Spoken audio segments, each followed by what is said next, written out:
Hi everyone, I'm Thrive Pavilion, CEO of Virtual Reality Marketing. I'm really happy to be here with you today. I want to welcome everyone who's here in the space, in Spatial, and also welcome all of you who are watching us online too. And as you've noticed, and as we've been talking for the past 5-10 minutes, we are exploring a new platform this year. And today we are really excited to welcome you on Spatial.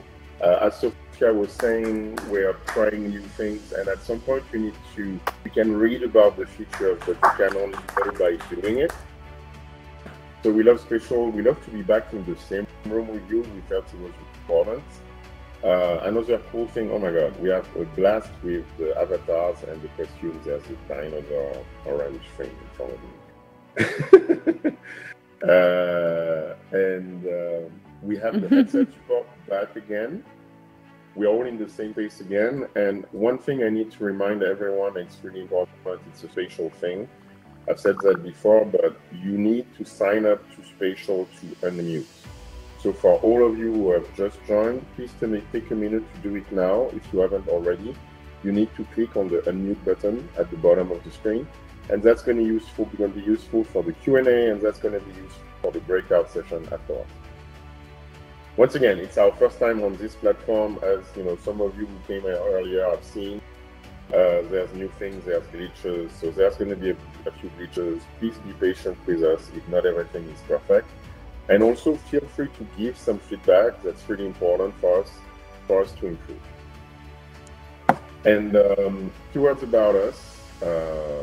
For the past few years, we've been on this mission to connect enterprises with leading XR and Metaverse creators. And now Virtual Reality Marketing is the largest showcase of immersive companies. We've got more than 3,300 XR creators listed on the site. We've got more than 750 AR VR case studies across all verticals. And we are the largest online community of XR professionals. I should say, Reality Innovator Network. That's our group on LinkedIn, where we've got more than 75,000 members and climbing really fast. And finally, we're a business consultancy specialized in all things AR, VR, Metaverse.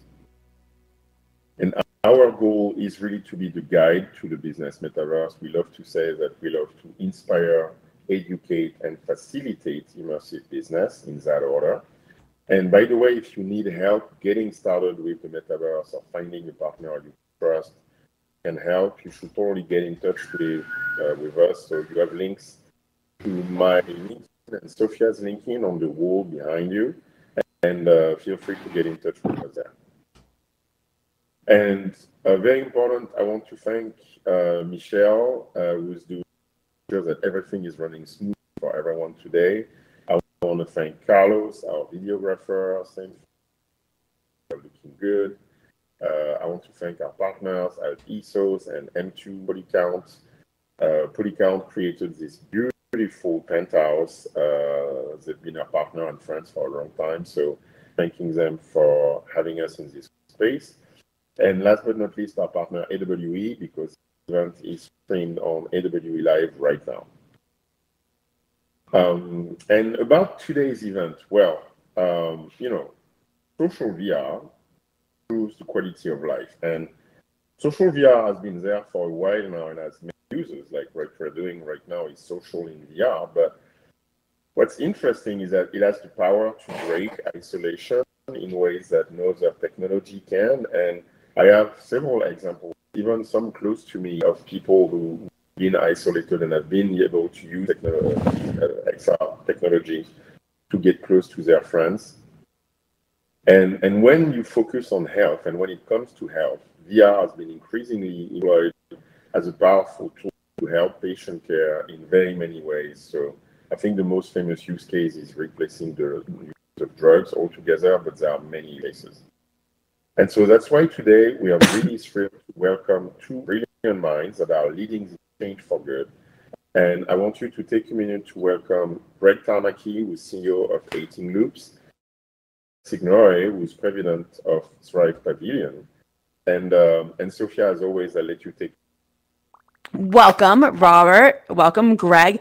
I have actually had you guys on my podcast, Everything VR and AR, back this past year or so. And we thought it would be great to have you guys come in for this session of Metaverse Networking, because this session is really focused on health and wellness, and you guys are doing incredible things with the technology for that use case. And I'd like you guys to both kind of go over a little bit what your companies do, because you both fall into the XR wellness category, but excel in vastly different niches, but both improve physical and mental health. So Robert, if you want to go first and give a quick introduction about you and what your company does, and then Greg, then you can go as well.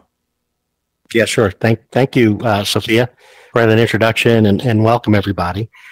So I am the president of an organization that's called the Thrive Pavilion. We are a nonprofit organization, and our mission is to help older adults overcome the negative impacts of loneliness and social isolation through the use of metaverse technologies. So what that looks like is we actually run a senior community inside of the metaverse. Our predominant platform happens to be Horizon Worlds, but we run a couple of dozen events every month where older adults come and join us and participate in activities together. So they're participating in computer-generated spaces as avatars, but our events are designed around the areas of wellness. So we do some things that are related to physical activity, mental, social activities, intellectual activities. We've grown. We started in April of 2022, just sort of as an experiment to see if older adults would come to something like this. Are there older adults on these platforms? Could we create programs that were lasting? And we've grown really from 0 members in April of last year. And right now we're about 450 members or so. We've had many members that have been with us since day one. We have several that join us every month. And we're really delighted with, I think that anecdotally, the impact that our members are sharing that that the Thrive Pavilion is doing. And just really delighted to be here to talk with you guys more about what Thrive's all about. Great. Awesome. And Greg, go ahead. Thanks, Sophia. I'm Greg Tarnacki. I'm the CEO of 18 Loop. We are also a 501c3 nonprofit. And what we do is deploy VR headsets and technology to kids with cancer. And so we reach all of our kids through a partnership with the American Childhood Cancer Organization. And we work with VR for Health on a current research initiative in Michigan. We're soon to have about 100 headsets deployed, and we're gathering a lot of data about the performance of the environments in those headsets and what they're doing with our kids. And so, we've been working at this with the ACCO for almost 3 years now, and it's been a really great relationship to the extent that it gets us access directly to the kids, allows us to look at the performance of what we're doing, as a research project, both in the hospital and in their home environment. And really, when we first got involved, we imagined that there would be impact in specific areas, but we didn't have proof yet. And what we found is that VR really helps the kids through mood improvement, to cope with pain, sort of as an ancillary benefit. The exercise aspect of VR is very beneficial to kids with cancer as well in their recovery.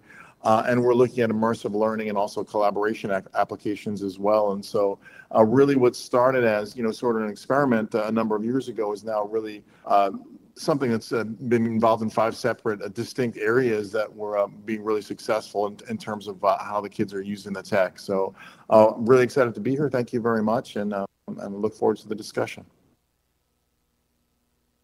Awesome. Thank you both. So you guys have been around for a little bit of time, and it makes sense, when you started your company, Rob, in the middle of a pandemic, how this might be helpful to individuals, and particularly seniors who were probably left more alone than some of us. For sure.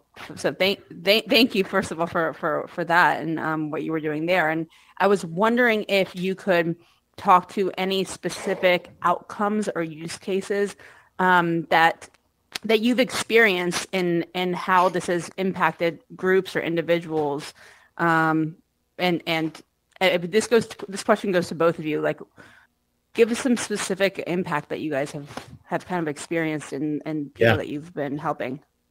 Yeah, that makes a lot of sense. It's a great question.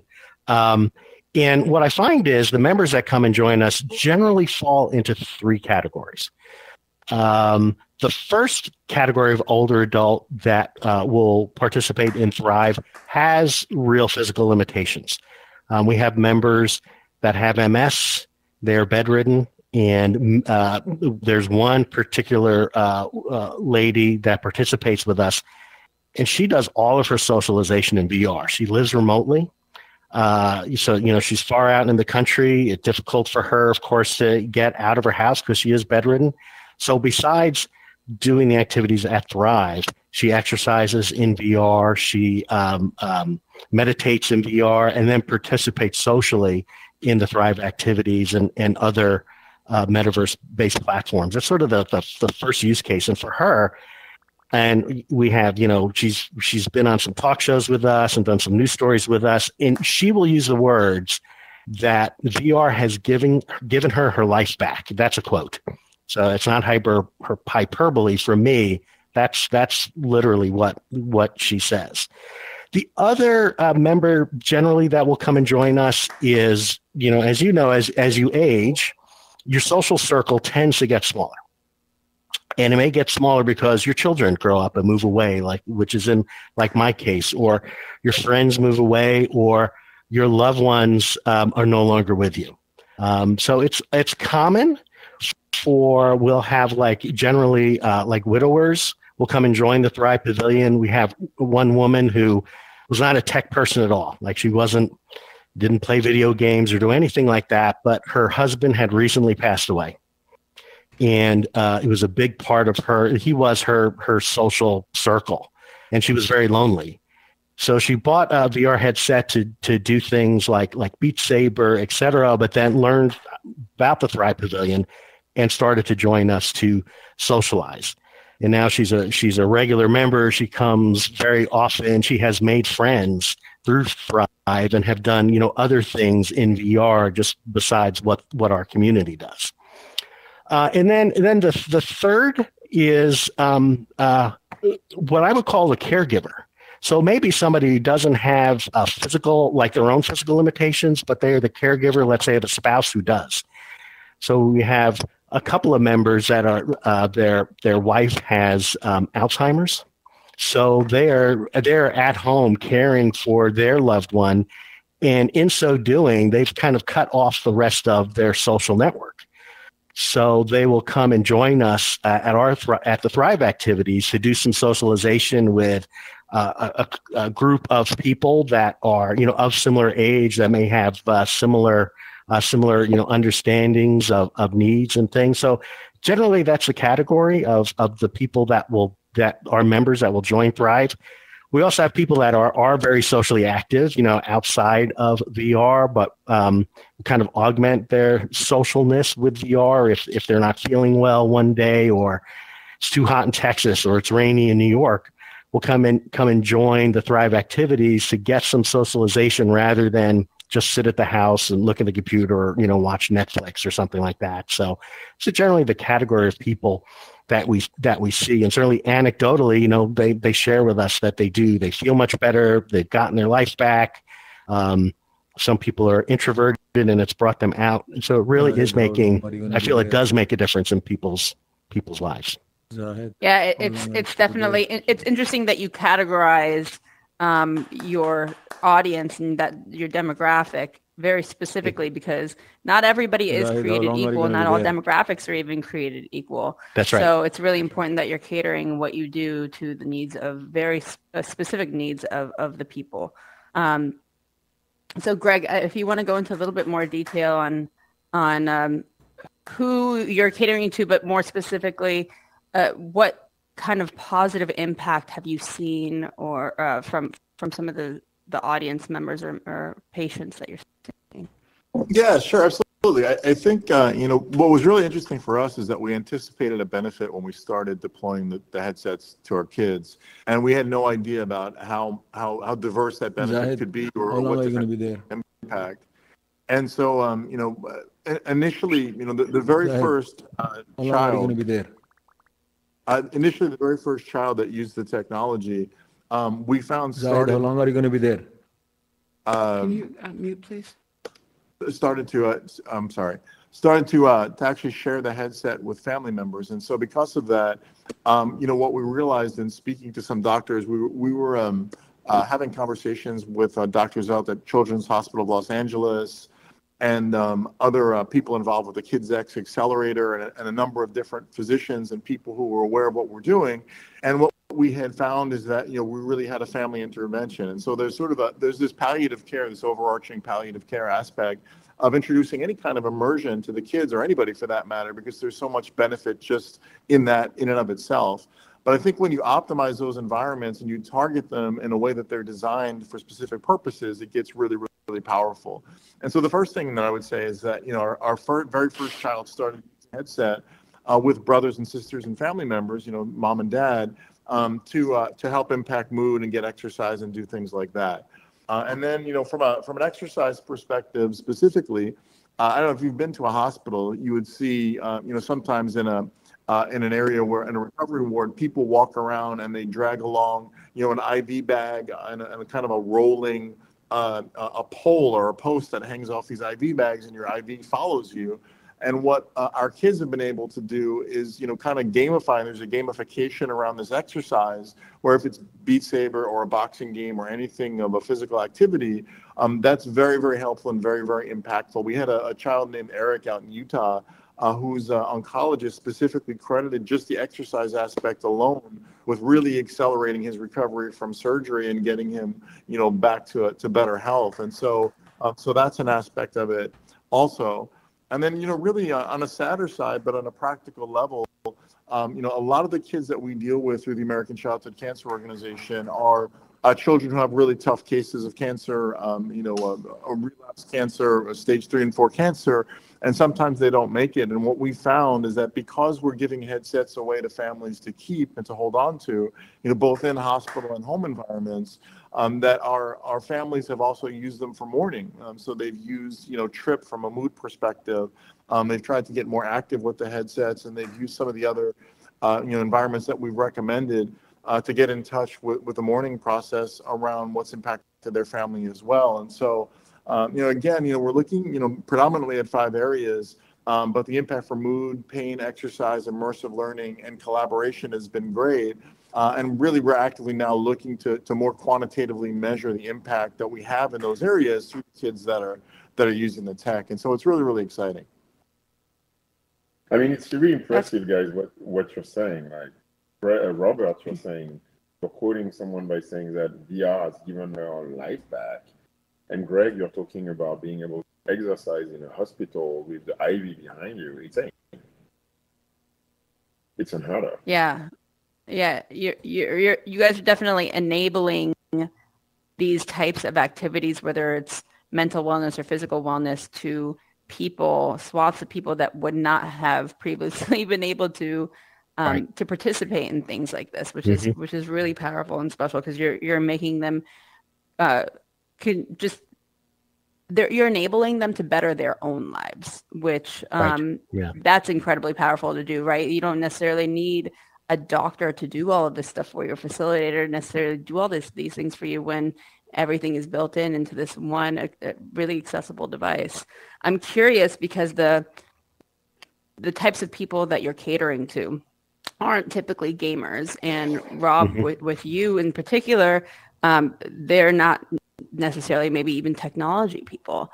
So what are the considerations that each of you kind of had to take in order to develop and then kind of execute and deploy these solutions to your specific demographics of people? Because, and Greg, for you, I mean, these kids have bigger issues on their mind to deal with and figure out what, how to deal with their circumstances. So I figured it's got to be relatively simple and easy to access and use. So I'm curious to hear from you both on what those considerations were that you had to take. Yeah. Certainly for our members, our members are definitely somewhat invested in the platform where we don't provide devices. And from a business model perspective, we're probably going to stay away from providing devices to people and really focusing on what we do well. And so a lot of our acquisition of members happens outside. Most of it happens outside of VR. It's happening through social media. So that's a big part of Thrive, is creating community inside of social media, which attracts new people to this.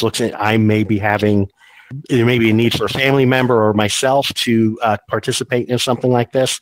So that's how we attract people. A lot of people will bring their friends, and who they'll convince them to buy a device and then come and join us. But what I'll say about virtual reality is that, and we're all here, and I think we all know it, that the platform is skeuomorphic, right? At least for me. I'm in a headset right now. I know some of you are on computers, but for me, if I want to look at Greg, I just turn my head and I look at Greg. I don't have to ASDF my way through something and have some layer of technology in my way. I'm using my body. If I want to give Greg a high five, I use my arm and stuff like that. So all the things that we do are in VR and in headset. So people are using the things that they're used to using. They use their hands, they reach out, they press buttons. So in some aspects, the technology they don't have to learn anything, right? If we think of tech, what we consider high tech today, which are mobile devices with pieces of glass that you touch, that's very unnatural. And there are a lot of older adults that really are uncomfortable with that. But in terms of virtual reality and using my body and my voice and turning my head and using my hands, we don't have to teach them that. They already know how to move their bodies. You're, I think that's one. Well, sorry. In essence, you're removing the abstractions of interaction, right? And we're interacting like we would in the real world. So I think that's been really helpful. Definitely. For our group. Before I get to you, Greg, I just want to let everyone know that we are going to start Q&A after another question. So I'm going to call on people as they line up right here by this black post right here, right before we get into the speaking area. So if anybody has any questions, please make sure to line up there, and that's how we'll do it, unless Terry has a better way. But okay, Rob. Okay, Greg, please go ahead. Yeah, sure. So VR for kids is probably a little bit more natural than it might be for a senior citizen on some level, perhaps. But I mean, I think our focus has really been on getting the technology with kind of the best of breed environments to our kids so that they can use them. I mean, one of the things we wrestle with is how much access do we give them to what's available on the headset itself. Because in order to get funding as a nonprofit, and if you're really going to get big grant funding, you need to have quantitative data and a lot of metrics to support the quality of what you do or the efficacy of the intervention. And so to do that, you kind of have to kiosk off the headset and limit what they can look at and kind of force them into participating in certain types of environments, and that's not always optimal for us. And so what we've tended to do is recommend the types of experiences that our kids can benefit from, offer them free access through great partnerships like we have with Trip out in California. And we guide them in what they might be able to experience in a headset, but we also allow them the flexibility and the creativity to go out and experience what they can find out there. And so we found tremendous partner community at VR for Health. A number of those partners there are working with us on doing some research. And as we gather data, rather than being ambiguous, it's really more and more supporting the benefit that we're achieving by deploying the technology itself. And I think long term for us is really looking at who needs a headset for free, which families can afford to purchase headsets.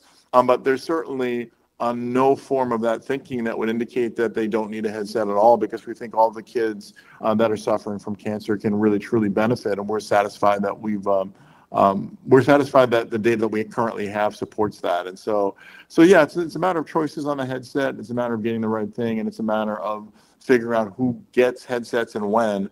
And we're working on all those things right now. And I think it's an exciting time, hopefully for our kids and for us as well, to be able to work with them. Definitely.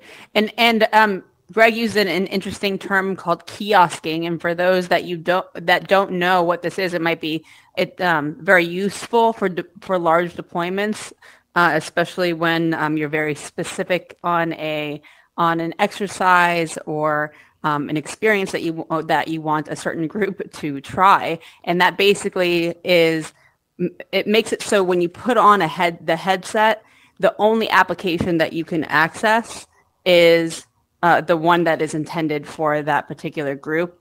And a lot of times it actually pops up, and it starts playing automatically. So that's definitely a useful thing to implement in some of these projects for larger deployments where you don't want to be hands-on with each and every single person, but maybe you have a whole swath of people that are using these devices at the same time. Or not necessarily at the same time, maybe they don't have a facilitator there with them.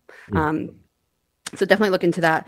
Rob, I know before we started talking here on stage, we had a brief discussion about how good business was and how you're seeing adoption kind of grow. And I'd love to talk more about what you're seeing in terms of the adoption curve specifically within your segment and your market, not only with individual users, but if you have any interactions with institutions like hospitals or rehab centers or assisted living centers, what have you seen in terms of the palatability of this technology for both users and for institutions at large? Yeah. Thanks for the question. So, as Sophia said, our membership has been growing at a pretty steady clip. So we have about 450 members. Last time I checked, in our events, we run maybe 20, 25 events a month. When we first started, there were 1 or 0 people there. Now we are running like 12 to 20 people per event. So it's nice to see the same faces and people really starting to form friend groups and things like that. So organically, it's growing pretty good. If we look at the senior living industry, which I have a background in technology in the senior living industry, we are doing some work with the National Association for the Certification of Activity Providers, where they're a training organization, and we are working with them to help train activity professionals inside of senior living communities to how to leverage virtual reality better within their populations. One of the things that we've learned, though, at Thrive, if we really look at our demographics and kind of understanding who comes to Thrive, it is adults that are from near retirement to have been retired for several years, maybe 5 or 6 years. So our age demographic is late 50s to early 80s and still living independently.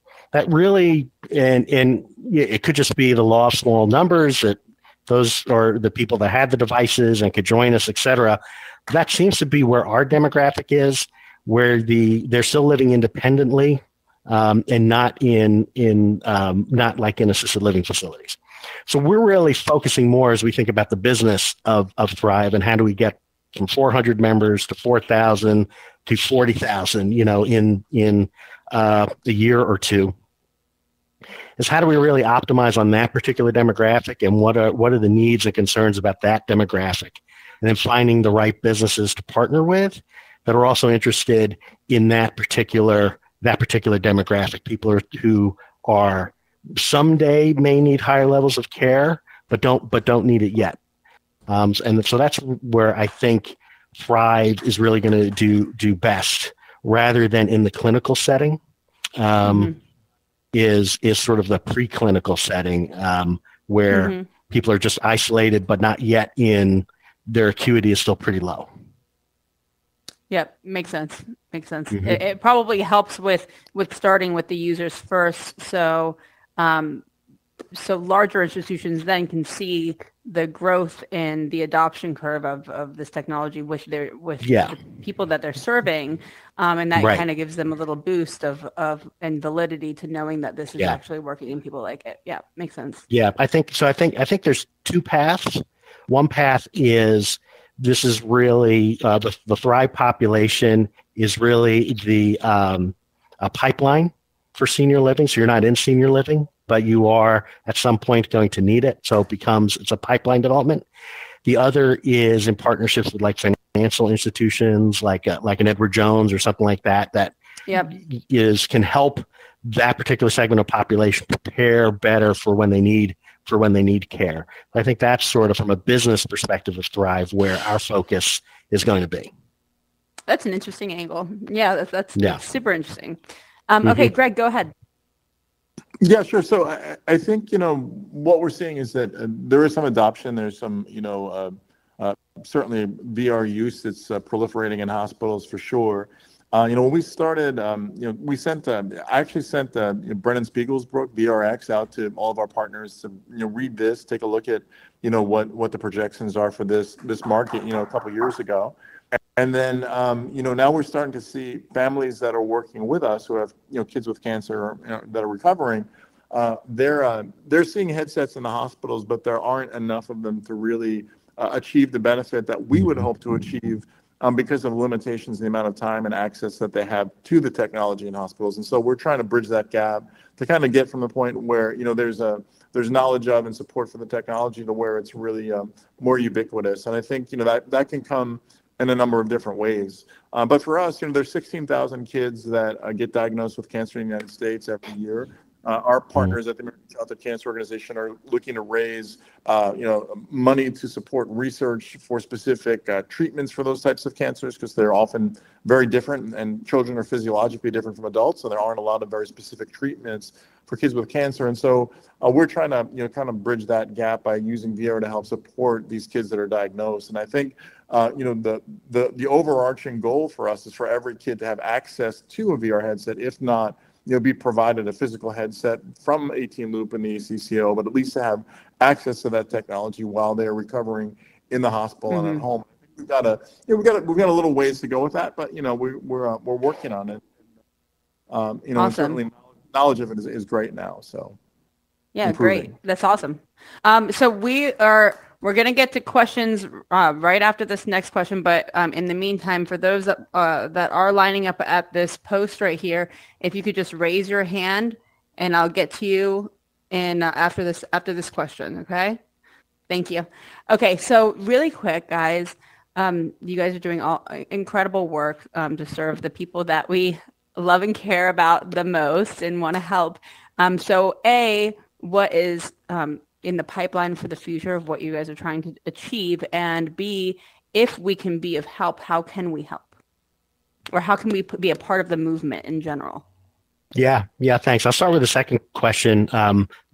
So as a nonprofit, we do have a small army of volunteers that really help with helping coordinate events or running events. We are on the Horizon Worlds platform. So if you're interested in spending some time at Thrive, in working with older adults doing various activities, we'd love to have you if you want to experience that. So that's probably I think for the group, I'd love to have that. Also, look, if you're a creator and are interested in, there are experiences that we would like to have created. We have a pretty good partner network of creators that we work with, but if there's something that you want to talk about that you might have an idea of a world or an experience that might make sense for the population, I'd love to talk to you about it as well. Thanks for asking, Sophia. Absolutely. Greg, go ahead. Yeah, sure. So we work closely with the American Childhood Cancer Organization. As I said, they're kind of like they're almost like a function as a parent organization for us on some level. And they are looking at state advocacy in all 50 states to support raising funds or appropriating funds for additional cancer research. And so you can support by going to acco.org or going in your state and petitioning them to move towards appropriating these funds. And for us specifically, you can go to 18loop.org and donate to us. All of our donations right now are going directly to technology. So everything that comes to us gets in a headset to a kid with cancer. So it helps us to reach a wider audience and help our partners. That's wonderful. Thank you all. Thank you so much. Yes. Thank you. And if you actually clap your hands together, it actually makes yeah, noise. there you go. But I did realize that people on their PC or mobile devices cannot raise their hand. So I'm sorry for suggesting that. But it looks like we have some people at the door. Michelle, if you want to call on certain people. I know Taj has been standing there. Taj, I'm I not know. sure if you... I know has been waiting. You need to unmute, Taj.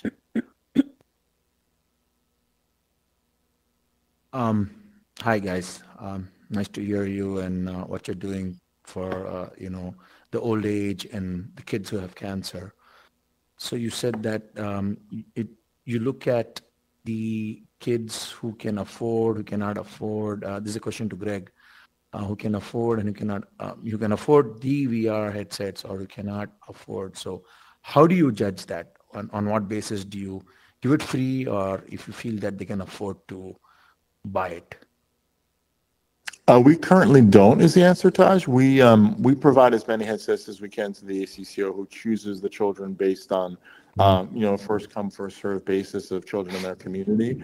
But I think the point we're making is that it's just not going to be practical at some time to provide thousands and thousands of headsets, and so there's really a need for education so that parents know how beneficial it can be. Because I'm sure even as we speak here, there are kids with cancer who have VR, and they're not really tapping into it as a way that can be beneficial because they don't understand that it can be. Their parents don't. That's a good point. Thank you. Thank you for the answer. Thank you, Taj. I think AI had a question. Can you unmute? Yes, we've lost him. Exploring koala. Good question. You have to unmute. Exploring koala. I think he's looking for it. Yeah. It's on for That's everyone junk. that's looking to to unmute. On the bottom of your screen, there should be a host of 5 buttons in your menu, and on the bottom left is the mute button. I'm not sure if it's the same in PC though. But there is a. On PC, Okay. it's the same. It's at the bottom. It's the first one. Okay. Well, anybody standing at the door can unmute, and whoever gets to it first is welcome to speak up. Right.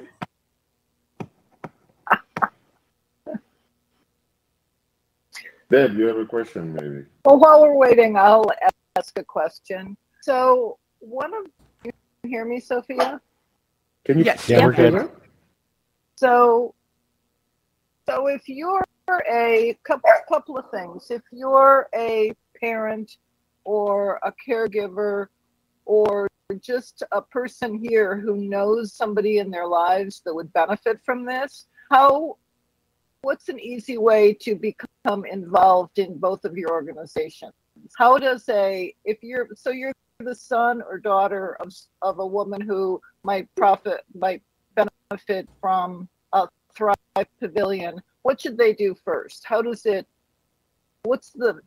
the steps to help get their mother involved or to help get their child involved? Yeah. So for us, there's a couple ways that people get involved. First, of course, is through our website at thrivepavilion.org, which I did forget to mention. You also can find us on Facebook and on Instagram. So on all those places, you can find what our activities are. And on our website, there are steps to how to onboard yourself into the community. So and very often that's the first interactions that we'll have with people are really through our social media, where people are learning about the community, asking questions about it. So that's the best way to get involved. And there, a lot of stuff loses translation when you show videos of VR. But we have a lot of examples of our activities. So those videos can be used to, show your mom, hey, here's a video of people in a book club, that are in VR, or they're participating, playing a game. They're having a discussion group about an aging topic. So we have a lot of those resources both on our website and on our social media. And that's really the best way to get involved, just to broach the subject with somebody. So people that play card games would be very welcome to join one of your virtual card games and kind of build their social skills very easily through stuff that they already like doing. Yeah, most of our activities are things that you find in the real world. So we do a lot of card games or dice games or book clubs. So we've really tried to replicate a lot of things that people would do in the real world. We're just doing in a virtual space. I think that makes people comfortable. But we also do have other activities like escape rooms or things that you may only be able to do in virtual reality. So we do have a range of activities that people would feel comfortable in. I must have missed this, but are you guys building on a particular platform that people can easily access, or is there something in the App Lab or App Store? Yep. So we use Horizon Worlds. It's for us is the most accessible platform for our demographic, and it's actually worked out well. We're not exclusive there. We do sometimes we'll use Big Screen. We'll use other apps like Walkabout Mini Golf or some of the bowling apps, things like that. But in terms of our social spaces in Horizon Worlds. I have a question actually, Rob. My mother is in France, and because I'm French, and can people join just from the US, or can they join from all over? They can join from France. We do have some members that are from the UK. We have a lot of Canadian members as well, but we are certainly mostly focused in the US, and our events right now only take place in the US time zones. Okay, cool. Thank you. Michelle, where are we with the questions? Do we have more questions? I think that was it. Unless somebody else had a question, I think we're it. Okay. All right, cool. Well, thank you so much, guys. We appreciate the engagement. It was really good to... So, first of all, thank you, Robert. Thank you, Greg. Thank you. Great. And, yes, thank you so much. Thank you for being with us, and thank you for what you're doing, because it's really important, and it's great to see users where technology is enabling all those things that weren't possible before. And I know it's a lot of education, and it's a lot of work, convincing hospitals, convincing people. Absolutely, yeah. Our pleasure. Thanks for the invitation. And so, thank you very much. Yes, so we're also close to the hour. So for all of you who are watching us, this goodbye, and really thank you for making the time to join us today, and we'll see you next time. And for all those of you who are still with us here in Spatial, well, the place is yours, and you can feel free to connect. We are open for another hour. All right. The first question is, are you a frequent user of social VR platforms? And if so, do you prefer to join on the desktop or on a...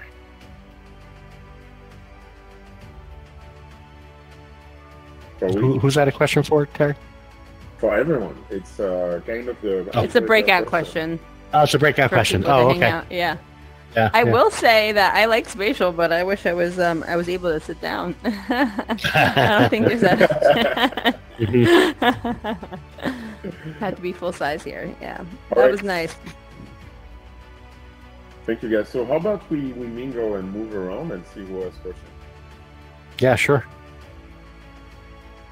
Thanks for being a part of our first Spatial event. That was nice. That was awesome. Yeah, it's a lot to learn, right? Yeah. Oh, yeah. Always a lot to learn. Absolutely.